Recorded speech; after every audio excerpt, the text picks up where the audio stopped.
Good morning, family. It's the 27th of February, 2021. So, thank you so much for checking into this. And I don't know when you have, who knows? It could be in the next day or so, or it could be a year from now. I don't know. Who knows? Maybe it's one of my grandchildren will find it in the archive and take a look at it. So, but whenever you do look at it, thank you and God bless you. This is the picture for today. This one has three characters, a couple could be a choir, and then a violin player. But it's the same theme that this artist does.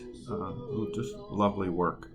But anyway, thanks for tuning in. This is Hebrews 10:23 through 25. It says, "Let us hold unswervingly to the hope we profess, for he who promised is faithful.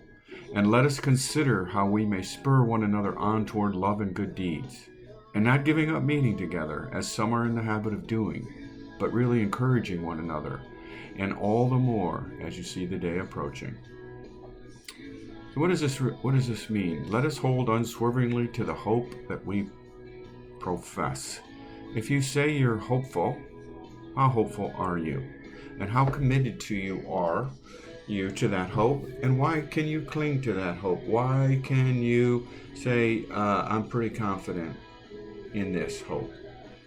What does it mean to unswervingly hold on to it? No, that means you don't waver at all. No matter what the circumstances are, you head straight forward in your hope. You're not waffling, unswerving the hope. Because if you profess it, there's got to be something behind that hope. And it's the one He, our loving God, who promised is faithful. So the one that promises hope, no matter what the circumstances are, there's always good or something great that can be found in it. It's up to us to find it. Think about that. God finding the good in creation when we're flat out fallen. We're sinners. We've said before we're simultaneously sinners and saints. So if a loving God can see the goodness in us, a fallen creature, then we definitely can see the promise in Him and the goodness, and be unswerving in that what He says is true, and that a loving Father does keep His promises.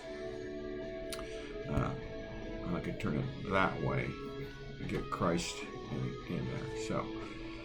So we're not swerving, we're not wavering, we're not waffling on the hope that we have. Why? Because it's a loving God that He is faithful and will keep His promises. Okay, and let us consider how we may spur one another on toward love and good deeds. So how can we spur one another on toward love? Well, by being loving to them, being a role model to them, by giving them examples of being loving, and just loving them. And then that gives them the ability to love back. So how can you spur someone on toward love? By being loving toward them. And good deeds. By doing good deeds and seeing the fruits of those good deeds, whether it's in the one that you're doing the good deed for, you see the fruits out of that and how that benefits them, and or whether it's you in turn receive the same fruits that you give, because you can take great joy in giving joy to somebody else, right? You can loving somebody else. So let us consider how we may spur one another on toward love and good deeds, not giving up on meeting together, as some are in the habit of doing. So just because we're not getting along, just because we have differences of opinion, we have different theologies, different philosophies, just different ways of looking at life, that doesn't mean that we give up the habit of meeting with one another and being with them and only flocking to those who are of like mind. Because it's those that aren't of like mind that is where you get the most growth. So we cannot give up the habit of meeting together and meeting one another. in spite of our difference, but because of our differences, we should get together with them. And to be encouraging to one another, to encourage others, not trying to persuade them to change their way of view, but to encourage them at least just to entertain other possibilities, other areas of discourse, disciplines,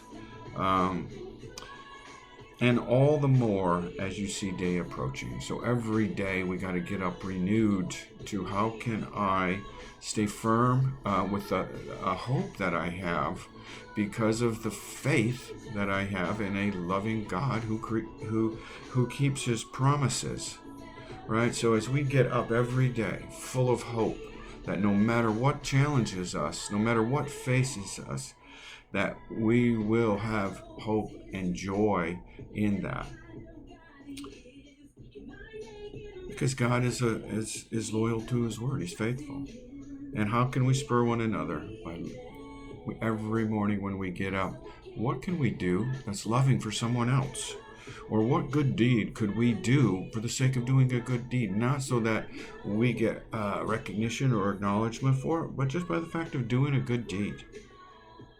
And then always, every day, get up and say, I am going to meet with, have conversation with, engage with, love on, enjoy someone else's company who may not be the same as me, the way that I think. But we need to encourage one another. And that is loving, being open and understanding every day when you get up. So I hope this is helpful to all of you. I love you all so much. It's the end of February. My little McCall is going to have a little baby girl, which is just mind-blowing to me to think that my little girl's having a little girl. But so exciting. So just keep her in your prayers. I pray for a good delivery, and whatever happens, if it's a breech baby, like I was breech. So I have something in common already with my little Pee-wee too. But if she doesn't turn, just to have peace and calm about having a cesarean section, and just looking out for the health of Pee-wee too. And pray for Diana's continued recovery from her surgery.